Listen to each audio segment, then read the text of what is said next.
अस्सलाम वालेकुम। Last lecture में हमारा रेंडर और टेम्पलेट्स वाली बात रह गई थी दरमियान में, उसको अभी हमने पूरा किया। ये जो आपके सामने पेज चल रहा है, ये कोई एक स्ट्रिंग नहीं आई हुई है। आप देख रहे हैं कि इसके नीचे एक और लाइन भी है, और जो कि इटसेल्फ एक हाइपर लिंक है। और वो हाइपर लिंक, उस पर आप क्लिक करें तो वो आपको एक और पेज पे भी लेके जाता है जिसमें डिफरेंट किस्म की चीज़ें जनरेट हो रही हैं। So this is whole HTML page. यहाँ से वापस भी आ सकते हैं, यहाँ पे भी जा सकते हैं। और ये जो जनरेट हुए हैं ना, ये लूप से जनरेट हुए हैं। अब HTML के लिए कैसे लूप चलती है, उसके लिए तो आपको ये वीडियो पूरी देखनी पड़ेगी। एक ये चीज़, दूसरी चीज़ हम ये कवर करेंगे कि जेंगो एडमिन क्या होता है। ये जेंगो एडमिन इंटरफेस है, ये भी हम लॉन्च करना, बनाना, इस पर यूज़र अकाउंट बनाना, इसको लॉग इन करना, और इसमें ये यूज़र अंदर इसका मतलब क्या होता है, ये सारी चीज़ हम इस लेक्चर में सीखेंगे। सो इतने ना बड़ा कुछ अभी चीज़ें मिलकर कुछ कंस्ट्रक्ट होना शुरू हो गई हैं। सो आई होप कि आपको समझ आ रहा होगा। So let's start.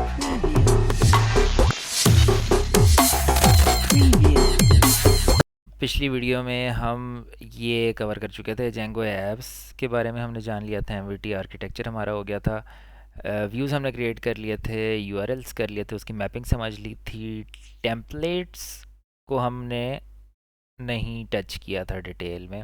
हमने सीधे सीधे स्ट्रिंग्स और HTML स्ट्रिंग्स और जेसन रिस्पॉन्स तो हमने रिटर्न किया था एज HTTP रिस्पॉन्स या जेसन रिस्पॉन्स, बट हमने HTML टेम्पलेट्स नहीं किए थे। तो ये एक छोटा सा टॉपिक रह गया था, इसको हम कवर करेंगे। और साथ हम इसको जेंगो एडमिन से मैं आपको इंट्रोड्यूस करा दूंगा। जेंगो एडमिन काफ़ी डिटेल में समझने वाली चीज़ है, जो कि हम बाद में उसको कवर करेंगे, उसको कस्टमाइज़ करने का तरीका। लेकिन स्टार्ट में आपको ये पता होना चाहिए जेंगो एडमिन बेसिकली है क्या और चलता कैसे है। सो आज की वीडियो में हम ये दो चीज़ें करेंगे। So without wasting any time हम जाते हैं अपने VS कोड पे। अच्छा, ये पिछले दो हो गए थे। मैंने इसके नेम इस टेम्पलेट्स लिखा हुआ था, वो मैंने हटा दिया ताकि आपको कन्फ्यूजन ना हो जब आप फ्यूचर में उसको ब्राउज़ कर रहे हो। तो आप ये ना हो कि वो टेम्पलेट समझ के आप इसमें ढूंढें, आपको मिले ना। टेम्पलेट्स के लिए हम आज नया फोल्डर क्रिएट करते हैं, Django templates and template tags. Django बार बार लगाना छोड़ देते हैं, टेम्पलेट्स एंड टेम्पलेट टैग्स। ठीक है। सो this is the name of this lesson. मैं वही एक्सरसाइज दोबारा करूँगा जो मैं हर दफ़ा करता हूँ। मैं दोबारा से प्रोजेक्ट क्रिएट करूँगा जेंगो का, ताकि आप बार बार देखें और आपको बार बार प्रैक्टिस हो, इतना कि आप तंग आके इस पार्ट को स्किप करना शुरू हो जाए बाद में। Conda activate Django. ठीक है जी, जेंगो एक्टिवेट हो गया। Django admin start project core python manage dot py start app. मैं माई ऐप के नाम से एक ऐप बना रहा हूँ। उसमें वो दो तीन और उस तरह करके ऐप नहीं बना रहा, सिर्फ एक ही ऐप बनाऊंगा, क्योंकि अभी हमने टेम्पलेट्स समझना है। अभी हमने मल्टीपल ऐप्स की मैनेजमेंट हमने समझ ली थी पहले, उस पर यूआरएल की मैपिंग कैसे होती है। So I will just create a single app. अच्छा, इस ऐप के वहाँ पे अभी एग्जैक्टली वही प्रैक्टिसेस मैं फॉलो करूँगा, ऑल दो के ऐप एक ही है। बट मैं कहूँगा पाथ में जहाँ माई ऐप आ जाए यूआरएल में, वहाँ पे आप इंक्लूड कर दें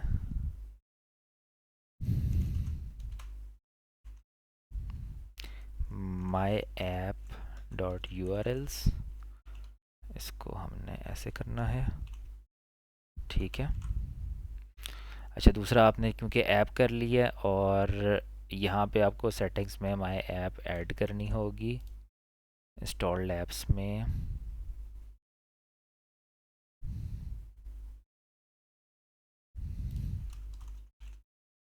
आपकी माई ऐप ऐड होगी।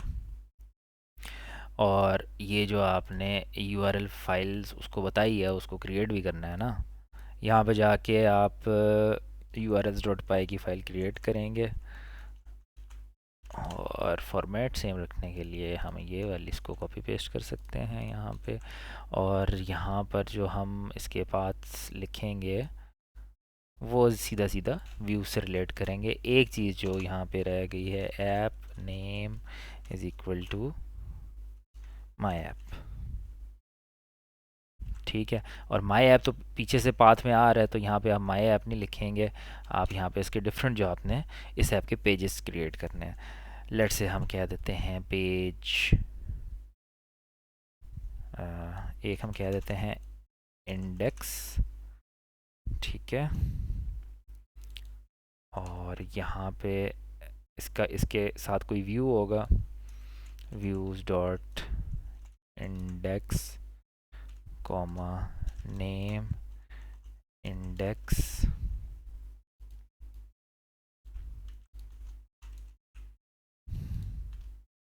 यहाँ हम कह देते हैं होम पेज, और व्यूज़ डॉट होम कर लेते हैं, और इसको हम होम कर लेते हैं। अभी हम ये व्यूज़ बना भी लेंगे, और व्यूज़ हमें पता है कि हमने व्यूज़ वाली फाइलें बनाने हैं, तो हम करेंगे from dot views import static कर देंगे, क्योंकि हमने जितने भी व्यूज़ लिखने हैं वो सारे हमने इंपोर्ट करने हैं। और अभी हम इनको डिफ़ाइन करेंगे, व्यूज़ को डिफ़ाइन माय इंडेक्स, एक इंडेक्स था, रिटर्न करना है इसने रेंडर करके। अब आ रहे हैं हम रेंडर पे, ठीक है। और यहाँ पे एक रिक्वेस्ट यहाँ पे आती है, रिक्वेस्ट, और आपके टेम्पलेट का नाम आएगा। नाम लेट से हम रख देते हैं, इसका इंडेक्स है ना, तो index dot H T M L ही रखते हैं, ठीक है। और एंड में कॉन्टेक्स्ट आता है, उसके उसके बारे में बाद में बात करते हैं। दूसरा व्यू है हमारा होम, ठीक है। होम हो गया, रिक्वेस्ट हो गया, ठीक है। और अब ये होम और index H T M L हम बना लेंगे, लेकिन ये बनाने का है, ये बड़ी चीज़ अभी इम्पॉर्टेंट है, ट्रिकी है। टेम्पलेट्स बनाने के डिफरेंट तरीके हैं, मतलब टेम्पलेट्स को बनाना क्या है, मतलब बनाने के तो तरीके हैं, उसको किस जगह प्लेस करना है, दैट इज़ वेरी इंपॉर्टेंट। जैसे कि हमने बात की थी कि these are pluggable apps. Pluggable apps का मतलब ये होता है कि आपने ये पूरा ऐप का जो फोल्डर है उठा के किसी और प्रोजेक्ट में डाल दिया, तो उसमें भी चलना चाहिए। तो असूलन इसका जो टेम्पलेट वाला फ़ोल्डर है वो भी, क्यों आप चाहते हैं कि इसके साथ ही मूव हो, तो हमेशा इस ऐप के अंदर टेम्पलेट की डायरेक्टरी बनाई जाती है, उसका नाम रखते हैं हम टेम्पलेट्स, ठीक है। अब ये जो टेम्पलेट्स का फ़ोल्डर है ना, ये खुद सिस्टम डिटेक्ट करता है। इस टेम्पलेट के अंदर एक तो तरीका ये है कि मैं यहीं पे home dot H T M L लगा दूँ, ठीक है। यहाँ पे मैं एक फ़ाइल बना दूँ home dot H T M L, लेकिन प्रैक्टिस इसमें क्या रखी जाती है कि जो ऐप का नाम है उसके अंदर टेम्पलेट का फ़ोल्डर बनता है, और फिर उसके अंदर फिर ऐप का नाम लिखा जाता है। दिस इज़ द कन्वेंशन जो जेंगो अंडरस्टैंड करता है, और इसको वो फॉलो करता है, और इसके अंदर वो फाइल आपकी ढूंढ भी लेगा, ठीक है। इस कन्वेंशन को फॉलो करते हुए आप आगे फाइल बना दें index dot H T M L, ठीक है। और एक और फाइल बना दें home dot H T M L, ठीक है। ये दो फाइलें बना दी। यहाँ पे हम एक बॉयलर प्लेट कोड लिख देते हैं, H T M L 5, title इसका हम रख देते हैं होम, और बॉडीज़ की हम रख देते हैं this is home page,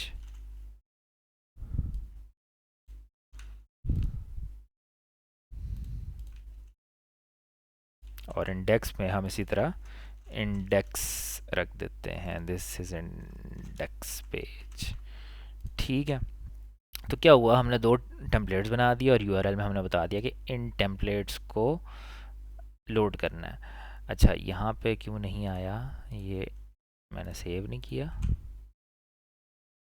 index और होम के जो फंक्शंस हैं, वाई इट इज़ नॉट, अच्छा ये व्यूज़ से जब मैंने इंपोर्ट कर लिया, तो व्यूज़ लिखने की दोबारा ज़रूरत नहीं है ना, ये ले, अब वो डिटेक्ट करेगा इसको। होम को भी नहीं कर रहा, why not why not why not,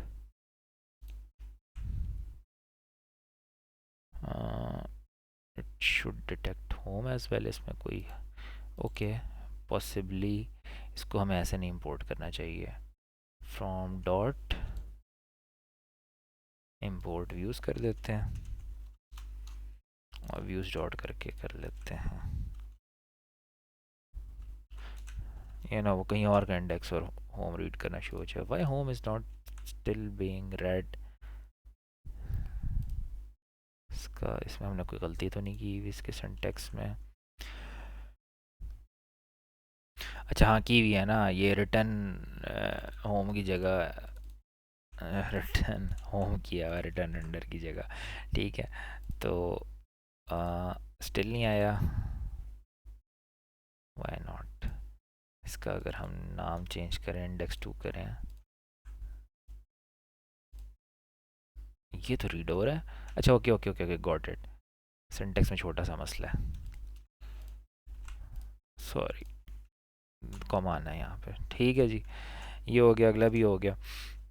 ये हमारे यूआरएल्स बन गए। अभी इंडेक्स पे जाएंगे तो इंडेक्स वाला पेज खुलना चाहिए, होम पे जाएंगे तो होम वाला पेज खुलना चाहिए। नाउ मैं टेम्पलेट्स की मज़ीद डिटेल में जाने से पहले इसको एक दफ़ा लॉन्च करके देख लेता हूँ। python manage dot py run server।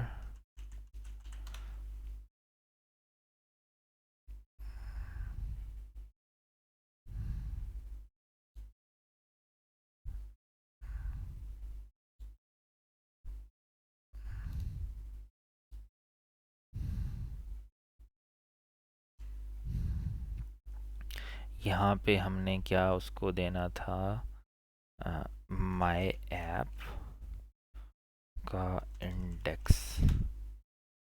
अच्छा, अब नहीं हुआ, क्यों नहीं हुआ, इसको हमने अभी यहाँ से डिबग करना है। उसको टेम्पलेट नहीं मिल रहा, इस फोल्डर में नहीं मिल रहा। उसकी मोस्ट प्रोबेबल रीज़न ये होगी कि वेयर इज़ इट लुकिंग,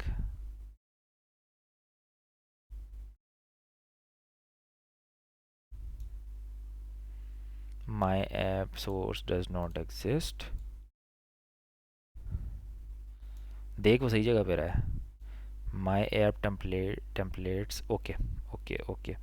वो टेम्पलेट्स के अंदर डायरेक्ट ढूंढ रहा है index dot H T M L को। उसकी वजह ये है कि हमने अंदर ऐप का नाम लिखा है और हमने उस ऐप का नाम दोबारा नहीं डिफ़ाइन किया।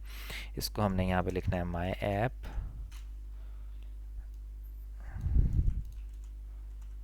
Okay, it should detect now. ये देखें जी, दिस इज़ इंडेक्स पेज। और इसी तरह हम इसको मैं थोड़ा अच्छी तरह कर दूँ, और इसी तरह हम करेंगे my app home page, this is home page. अब आपका इंडेक्स और होम पेज जो है लोड हो रहा है। Now this is the HTML page, ठीक है, ये प्रॉपर एक HTML पेज है जिसमें आप कुछ भी अभी बना सकते हैं। अच्छा, वाई नॉट हम इसकी नेविगेशन करें आपस में, कि एक पेज से आप दूसरे पेज पे चले जाएं, उससे आप पिछले पे आ जाएं।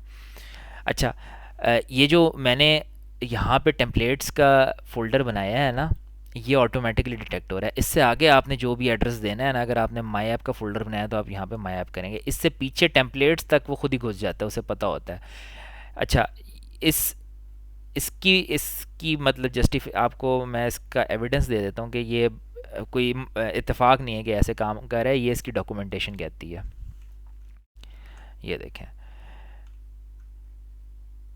your project's template settings describes how Django will load and render templates. The default settings file configures a Django templates backend whose app directory option is set to true. By convention, Django templates looks for a template subdirectory in each of the installed apps. इसमें ये सब सिर्फ note करने वाली है, bye convention Django templates look for a templates directory in each of the installed apps। उसने templates directory by default देखनी है, ठीक है। Each of the installed app, अब माई ऐप जो है इंस्टॉल्ड ऐप है, ये देखें माई ऐप इंस्टॉल्ड ऐप है। इसके अलावा भी जितनी है उसने ऐप आपने इंस्टॉल की हुई होंगी, उस सब के फोल्डर्स में जाके देखेगा कि टेम्पलेट्स वाले फ़ोल्डर में टेम्पलेट है या नहीं है। जब भी आप टेम्पलेट रेंडर करेंगे तो वो इस टेम्पलेट का फ़ोल्डर खोलेगा, और उसके अंदर अगर आपने मज़ीद सब फोल्डर्स बनाए हुए हैं तो ये फ़ोल्डर आपको खुद लिखना पड़ेगा, जिस तरह के हमने यहाँ पे किया है। अच्छा, अब मैं चाहता हूँ कि मैं यहाँ से बजाय कि मैं ऊपर से बार बार लिंक चेंज करूँ, मैं एक ही दफ़ा खोलूँ और उसके बाद यहाँ पे मेरे पास कोई लिंक हो, उससे मैं दूसरे पे जाऊँ, उससे पहले पे जाऊँ, जिस तरह वेबसाइट्स प्रैक्टिकली नेविगेट हो रही होती हैं। ये मैं आपको एक दफ़ा चीज़ बताता हूँ, उसके बाद हम आते हैं टेम्पलेट टैग्स पे। टेम्पलेट टैग से पहले यहाँ पे हम बना देते हैं एक एंकर एलिमेंट।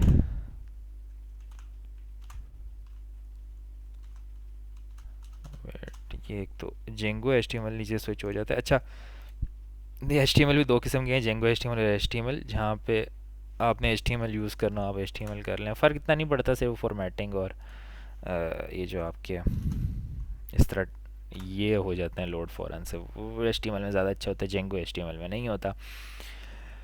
अच्छा, यहाँ से हमने हम क्या देते हैं, गो टू इंडेक्स पेज, ठीक है। और एच रेफ यहाँ पे फ़िलहाल इस तरह कर लेते हैं, एकदम हम देखते हैं कि आ गया कि नहीं आ गया। ठीक है, आ गया है। ये हम नीचे लिखते हैं ना, हेडिंग के नीचे लिखेंगे, ये हम पी में लिखेंगे। Okay, go to index page, ठीक है। अब इस पर दबाने से कुछ होगा नहीं क्योंकि मैंने एच रेफ कुछ डाला हुआ नहीं है। अच्छा, एच रेफ यहाँ पर डिफ़ाइन करने का क्या तरीका है, यहाँ पे आप लिखेंगे, अब ये बड़ा एक स्पेसिफिक तरीका है और ये जेंगो का तरीका है, ठीक है। वैसे आप HTML में ये चीज़ काम नहीं करेगी, लेकिन जेंगो के साथ अगर आप HTML चला रहे होंगे तो ये काम करेगा। इस इन्वर्टेड कॉमास के अंदर आपने ये कर्ली ब्रैकेट्स डालने हैं, ठीक है। उसके बाद परसेंटेज का साइन डालना है। अब ये अभी इससे फॉर्मेटिंग नहीं आ रही है, उसको पूरी स्ट्रिंग नज़र आ रही है। इसको जैसे ही मैं जेंगो HTML पे स्विच करूँगा, जेंगो है ये, जेंगो HTML बाय डिफ़ॉल्ट नहीं होता, इसको इंस्टॉल कर लें, इस एक्सटेंशन को। एक्सटेंशन होती है जेंगो HTML के नाम से, तो वो आपको बेहतर गाइडेंस दे देगी। अच्छा, स्टिल यहाँ पे ये इतना उसको हाईलाइट नहीं कर रहा है कलर से, डजेंट मैटर। यहाँ पे आपने क्या लिखना है, यूआरएल। ये देखिए उसने उसका कलर चेंज कर दिया ना, उसे आइडेंटिफाई कर लिया है कि मैं ये जेंगो के फॉर्मेट में लिख रहा हूँ। अच्छा, ये तरीका है जेंगो में किसी कोई भी यूआरएल देने का, जो इंटरनल यूआरएल्स होती हैं आपकी इधर से उधर नेविगेट कराने के लिए। अच्छा, इसका क्या तरीका है, आप यूआरएल लिखेंगे, यहाँ पे आप डबल इन्वर्टेड कोड्स डालेंगे, यहाँ पे आप सिंगल इन्वर्टेड कोड्स डालेंगे इसके अंदर, ठीक है। और उसमें आप क्या करेंगे, ऐप का नाम जो कि माई ऐप है, ठीक है। बेसिकली आप यहाँ पे यूआरएल का नाम लिख रहे हैं। अब यूआरएल का जो नाम है वो basically my app colon index है, ठीक है। तो अब यहाँ पे index and let's see if it works और नॉट। ये देखें जी, इंडेक्स पेज आ गया। अब यही चीज़ जाके मैं इंडेक्स पेज पे करूँगा होम पेज पे जाने के लिए, ठीक है। माई ऐप होम, और यहाँ लिख देते हैं गो टू होम पेज, ठीक है। ये आगे यहाँ से आप होम पेज पे चले जाएं, इंडेक्स पेज पे चले जाएं, आप दो डिफरेंट पेजेस पे अभी नेविगेट कर रहे हैं जेंगो के अंदर। आपको ऊपर से जाके लिंक चेंज करने की ज़रूरत नहीं पड़ रही, ठीक है। सो आहिस्ता आहिस्ता हम इस चीज़ को डेवलप कर रहे हैं। अच्छा, अब एक और चीज़, अब आप नोटिस कर रहे होंगे कि ये इंडेक्स पेज में ये सारा एक जैसा है, नीचे वाला भी सारा एक जैसा है, होम पेज में भी ये सारा एक जैसा है और ये सारा एक जैसा है। तो वाई डोंट यू मतलब why do you repeat it so much. जिस तरह की हमने शुरू में बात की थी, जेंगो जो है वो DRY प्रिंसिपल पे काम करता है। DRY I mean DRY, do not repeat your self. इसका क्या मतलब है कि आप एक कोड बार बार नहीं करेंगे। कैसे नहीं करेंगे, अभी मैं बताता हूँ। आप ये होम और इंडेक्स पेजेस के बजाय के साथ एक और फाइल क्रिएट कर लें, अपनी मर्ज़ी का नाम उसका कोई रख लें। मैं यहाँ पे रख देता हूँ base.html, ठीक है।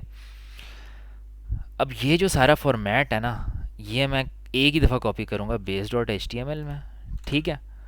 और ये जो इसमें जो चीज़ मैं चाह रहा हूँ ना दरमियान में मैंने चेंज करनी है, उस जगह पे मैं डाल दूँगा वेरिएबल कोई। वो डालने का क्या तरीका है, यहाँ पे लिखेंगे हम, अब ये जो जेंगो स्पेसिफिक चीज़ें ना वो इसी तरह आपको करली ब्रैकेट्स में हर जगह नज़र आएंगी। ब्लॉक कंटेंट, ये ब्लॉक का कीवर्ड है जो आपने जेंगो में यूज़ करना है किसी चीज़ को इंक्लूड करने के लिए, ठीक है। और आप यहाँ पे कर देंगे एंड ब्लॉक। ब्लॉक कीवर्ड है, कंटेंट आपके वेरिएबल का नाम है।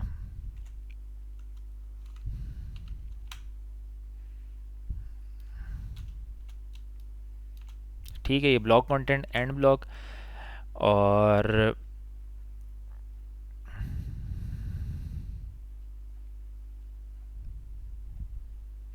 इसके अलावा ऑफ कोर्स आपका ये जो टाइटल है, टाइटल भी तो चेंज हो रहा है। तो यहाँ पे आप कर दें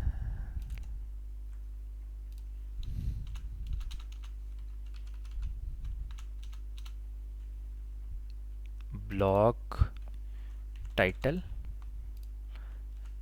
एंड ब्लॉक। ठीक है, ये सीधा सीधा बेसिकली ये आपने टाइटल और कंटेंट के दो वेरिएबल्स डिफाइन कर रहे हैं। जो भी इस टेम्पलेट को एक्सटेंड करेगा उस वो इसको फिल करेगा और इसको फिल करेगा, उसके अलावा उसने कुछ नहीं करना। अब वो इनको फिल कैसे करेगा, सबसे पहले हम बात करते हैं कि होम पेज कैसे इनको फिल करेगा।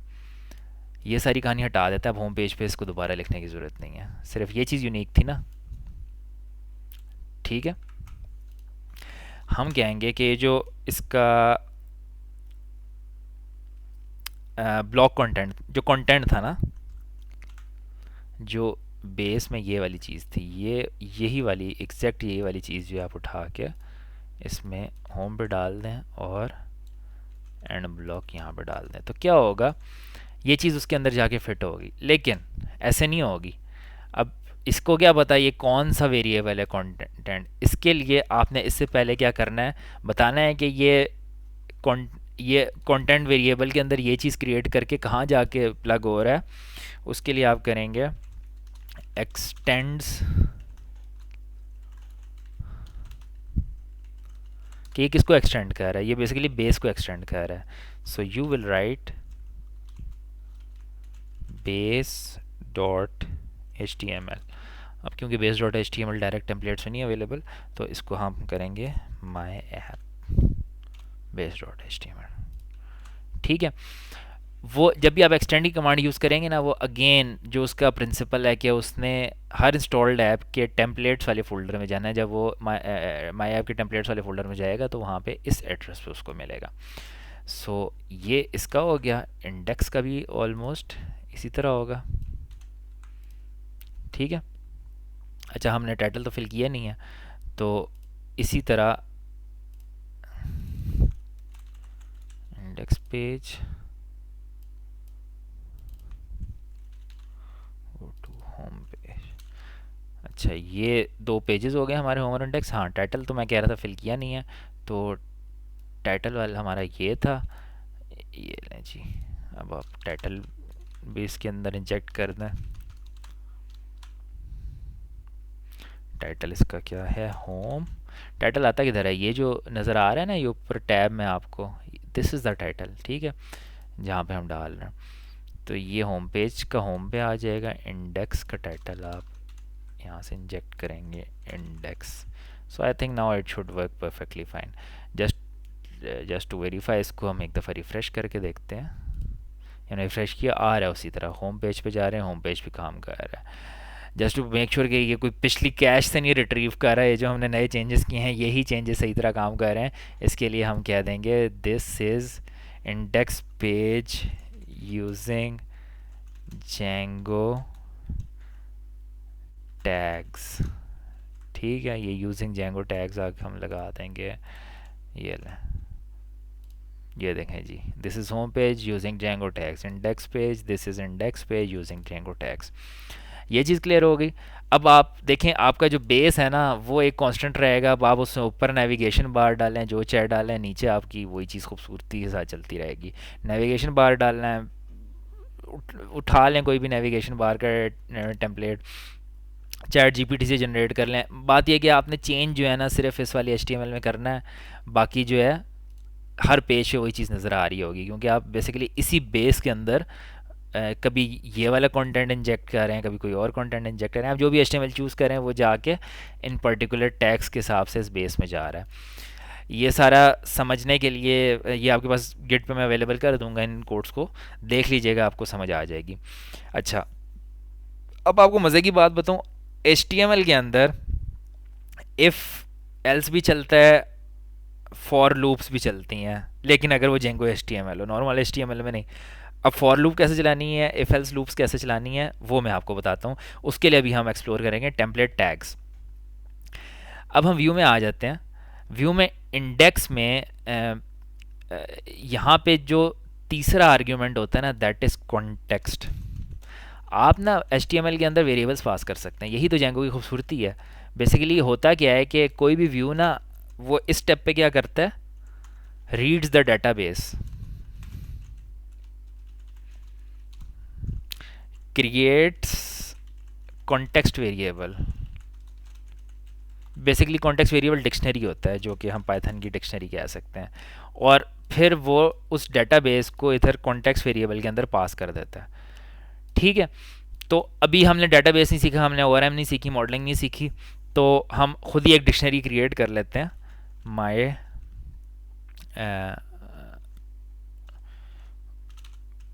पेजेस के नाम से। ठीक है, पेजेस।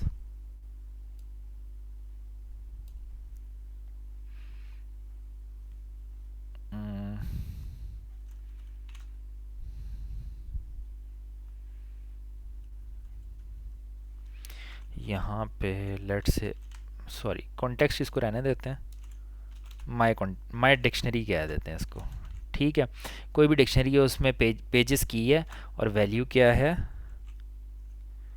1,2,3,4, या फिर इसको हम कह देते हैं स्ट्रिंग, यहाँ पे हम वो यूज़ कर लेते हैं 1 2 3 4। इट इज़ ये डिक्शनरी है जिसके अंदर पेजेस के अंदर ये एक लिस्ट पास हो रही है। अब जब आप एक कॉन्टेक्स्ट में ये डिक्शनरी भेजेंगे, तो क्या होता है कि ये जो इंडेक्स पेज है, जब वो HTML रेंडर होगा, तो वो इस डिक्शनरी को रीड कर सकता है। ठीक है, अब इस डिक्शनरी के में आपने तो ये एक की वैल्यू पेयर डाला ना पेजेस का, आप और की वैल्यू पेयर्स भी डाल सकते हैं। आप यहाँ पे पेजेस, लेट्स से कोर्सेज क्या है, ठीक है, courses front end comma back and. ठीक है, अब ये जो पूरी डिक्शनरी है ना, ये घुस रही है इस index.html के अंदर। ठीक है, अब आपने index.html में इसको रीड कैसे करना है, इस index.html के अंदर जाएंगे, आपने ये देखना है कि ये जो ये नाम है ना इन सब के, ये क्या है। अब आप क्या कहते हैं, आप लेट से आप इसके नीचे एक वो क्रिएट कर लेते हैं, अनऑर्डर्ड लिस्ट। लेट से यहाँ पे मैं h2 कह देता हूँ, लिस्ट ऑफ कोर्सेज पेजेस कह लेते हैं पहले, लिस्ट ऑफ पेजेस और लिस्ट ऑफ कोर्सेज। इसको एक दफ़ा रिफ़्रेश करें। ठीक है, ये आ गया। इसके आगे हम अनऑर्डर्ड लिस्ट बना लेते हैं। ठीक है, लिस्ट आइटम। अब ये बजाय कि आप बार बार लिस्ट आइटम्स डालें अलग अलग, आपने क्या करना है, यहाँ पे आपने लगानी है लूप। अच्छा, जिन्होंने अभी HTML नहीं सोचा पढ़ा हुआ, वो सोच रहे होंगे कि कुछ पढ़ लेना चाहिए था। देखो, ये बैक एंड भी अच्छी तरह तभी समझ आता है जब आपने फ्रंट एंड समझा हो अच्छे तरीके से। तो फ्रंट एंड में अगर आपकी वीकनेस है तो फ्रंट एंड कवर करके आएँ, फिर ये चीज़ें आपको ज़्यादा अच्छी समझ आएंगी। एनीवेज, यहाँ पे मैं कह रहा था कि यहाँ पे आपकी फॉर लूप लग सकती है, फॉर पेज इन पेजेस। ठीक है, अब ये पेज इन पेजेस जो है ना, वो पास हो रहा है इसके कॉन्टेक्स्ट के अंदर। ठीक है, और यहाँ पे आप करेंगे एंड फॉर, लूप एंड करने के लिए ना एंड फॉर लगता है इस वाले जेंगो HTML में। इसके दरमियान में आपने क्या करना है, आपने लिस्ट आइटम्स क्रिएट करते जाना है।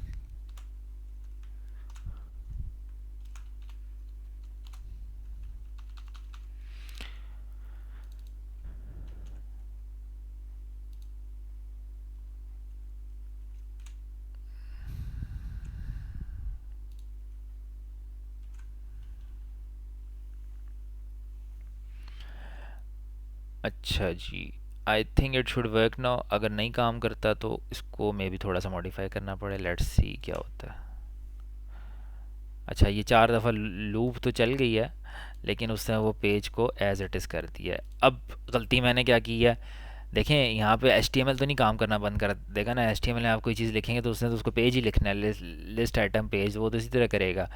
जेंगो से जब पास हो, जो कॉन्टेक्स्ट में चीज़ आ रही होगी उसको हमने टेम्पलेट टैग्स के अंदर डालना होता है। टेम्पलेट टैग्स रिप्रेजेंट होते हैं डबल करली ब्रैकेट से। ठीक है, अब देखते हैं अब क्या करता है। ये देखें जी, 1 2 3 4 आ गया। अच्छा, उसी तरह हम एक अनऑर्डर्ड लिस्ट बनाते हैं लिस्ट ऑफ कोर्सेज पे। फॉर कोर्स इन कोर्सेज, ये देखें जी, front end back end list of courses. यहाँ पे एंड पे होम पेज आ गया। होम पेज पे कुछ भी नहीं है। ठीक है, बाकी आप होम पेज पे भी इसी तरह कॉन्टेक्स्ट डिफाइन कर सकते हैं, बट वो एक चीज़ को बार बार लिखना बेतुकी सी बात है। सो this is all about this lecture. इसमें हमने सीखा कि टेम्पलेट्स कैसे कन्फिगर होते हैं, टेम्पलेट्स को कहाँ प्लेस किया जाता है, और जब आप इसको रेंडर करते हैं टेम्पलेट, तो अंदर कॉन्टेक्स्ट का वेरिएबल जो होता है उसका क्या रोल होता है। उस कॉन्टेक्स्ट को यूज़ करते हुए आप लूप्स कैसे चला सकते हैं, या अगर आप डायरेक्ट वेरिएबल यूज़ करना चाहें तो आप वो भी कर सकते हैं। उसके अलावा ये कोड को बार बार रिपीट करने के बजाय हम ब्लॉक्स कैसे यूज़ करते हैं, ब्लॉक के वेरिएबल्स कैसे डिफाइन करते हैं, एक्सटेंड की कमांड कैसे यूज़ करते हैं, ये सारा हमने टेम्पलेट से रिलेटेड सीख लिया है। इसके बाद आखिरी चीज़ जो मैंने कही थी आपको थोड़ा सा मैं बता दूंगा, क्योंकि उसके लिए अगला अलग से वीडियो बनाना बेतुका है। I will tell you about Django admin. Django admin जो है, इसको अगर आप आपकी जो साइट है यहाँ से अगर आप एडमिन लिखें ना, आपने देखा होगा कि वो यूआरएल से पहले से होता है। तो ये जेंगो एडमिनिस्ट्रेशन का एक पैनल खुल जाता है। ठीक है, इसको आप लॉगिन करके डेटाबेसेस के साथ सेटिंग्स कर सकते हैं। अब ये लॉगिन कैसे होती है, इसका यूज़र कहाँ से आता है, यूज़र आप क्रिएट करते हैं। यूज़र कैसे क्रिएट करते हैं, यहाँ से मैं कंट्रोल C दबा के एक दफ़ा सर्वर बंद करूँगा। यहाँ से मैं करूँगा python manage dot py create super user. Admin user को सुपर यूज़र कहते हैं। ठीक है, ये क्रिएट सुपर यूज़र की मैंने कमांड चला ली। अच्छा, no such table auth user, ये बेसिकली आपको उससे पहले क्या करना पड़ेगा, Python manage dot py. Basically मैंने ये आपको पहले बताया था कि माइग्रेशंस जो होती हैं वो डाटाबेस के साथ लिंक होती हैं। सुपर यूज़र तब तक नहीं बनेगा जब तक यूज़र का डाटाबेस नहीं होगा। वो बाय डिफ़ॉल्ट बन जाता है, उसके लिए परेशान होने की ज़रूरत नहीं, आपने सिर्फ माइग्रेट कराना है उसको। इसके माइग्रेट कराने के दो स्टेप्स होते हैं। माइग्रेशंस क्या होती हैं, जो भी जितने भी मॉडल्स होते हैं ना, ये जो db.sqlite फाइल है इसके अंदर टेबल्स की फॉर्म में आ जाते हैं। तो माइग्रेशन के लिए आप क्या करते हैं, make migrations, python manage dot py make migrations, फिर उसके बाद python manage dot py migrate. ये देखें जी, उसने काफ़ी सारे वो अप्लाई किए ना, ये यूज़र शूज़र ये वाली सारी चीज़ें। अब यूज़र जो है वो आ चुका है इसमें। अब आप अगली चीज़ क्या करेंगे, Python manage dot py create super user. ये देखें जी, शुरू हो गया काम। उसने कहा अपना यूज़र नेम बता दो, मैं लेट से वैसे ही कह देता हूँ। ठीक है, वो कहता है ईमेल एड्रेस बता दो, info@codingthebrains.com। ठीक है, पासवर्ड मैं कोई भी रैंडम लिख देता हूँ, QWER 1234। ठीक है, वो कह रहा है पासवर्ड बहुत कॉमन है। अच्छा, वो हम उसको बाईपास भी कर सकते हैं, ये आपकी मर्ज़ी है, क्योंकि जब आप तो एडमिन से बना रहे हैं क्रिएट सुपर यूज़र, तो मैं कहता हूँ लेट से इसको बाईपास ना करो। मैं कोई स्ट्रॉन्ग पासवर्ड क्रिएट कर देता हूँ। अब मैं एक और पासवर्ड लेट से क्रिएट कर देता हूँ, जो कि अगेन मैंने सिंपल सा क्रिएट किया है, जो न्यूमेरिक भी है।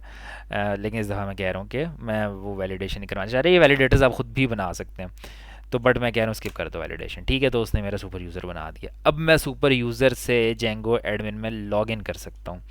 मेरा क्या नाम था, अवैस, और पासवर्ड 1 2 3 मैंने रखा था। और मैं यहाँ से लॉग इन करूँगा तो नहीं लॉग इन है। क्यों नहीं लॉग इन हुआ है, मैं सर्वर ही स्टार्ट नहीं किया। पाइथन मैनेज डॉट पाई रन सर्वर,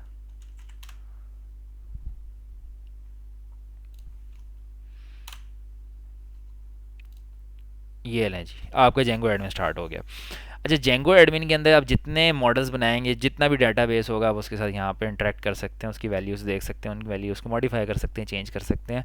जितना डाटाबेस कंट्रोल है वो आपको ये बड़े एक यूज़र फ्रेंडली यूज़र इंटरफेस में देता है। आपको फ्रंट एंड अलग से बनाना नहीं पड़ता अगर आपने सिर्फ बैक एंड की मैनेजमेंट करनी है। अच्छा, इसमें ये ग्रुप्स और जो यूज़र्स है ना, ये जेंगो का बिल्ट इन है।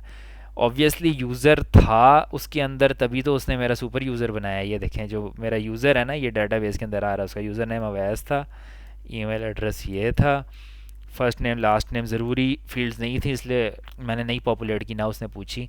लेकिन मैं यहाँ पे इसको ऐड कर भी सकता हूँ, मतलब मैं यहाँ पे जाऊँ, मैं अपना first name last name populate कर सकता हूँ यहाँ पे। ठीक है, मैं आगे अपने आप अपना स्टेटस भी कर सकता हूँ। बड़ी चीज़ें हैं, जितनी भी चीज़ें इसके बिल्ट इन मॉडल में हैं वो सारी हम यहाँ पे डाल सकते हैं। यूज़र नेम क्यों चेंज हो गया, ये तो वैसे ही था ना। Okay, so this is it, this is your Django admin. ये तो एक सिस्टम का ऑलरेडी डिफाइंड मॉडल है। हम जब नए मॉडल्स डिफाइन करेंगे उनको हम खुद इस तरह एडमिन में डाल सकते हैं और उनको यहाँ आके मॉडिफाई कर सकते हैं। So this is all about Django administration या जेंगो एडमिन। इसको कस्टमाइज़ कैसे करना है, इसकी डिटेल जो है हम वो एडवांस कंटेंट में पढ़ेंगे। एसेंशियल में यही आपके लिए काफ़ी है। बाकी जब हम ORM में करेंगे तो हम जेंगो एडमिन साथ साथ यूज़ करे होंगे, वो आपका वैसे ही पक्का हो जाएगा। सो ओवरऑल इस लेक्चर में हमने क्या किया, we covered the templates in very detail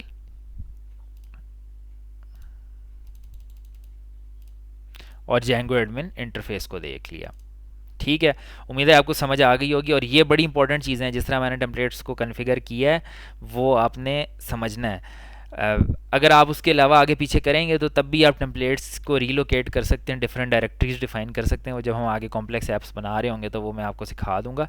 but this is basically, आपने इस तरह अगर टेम्पलेट्स को कॉन्फ़िगर किया होगा तो आपको कोई परेशानी नहीं होगी। इनिशियली आपको सेटिंग्स फाइल में कुछ चेंज नहीं करना पड़ेगा। होपफुली ये लेक्चर आपको पसंद आया होगा। Thank you so much.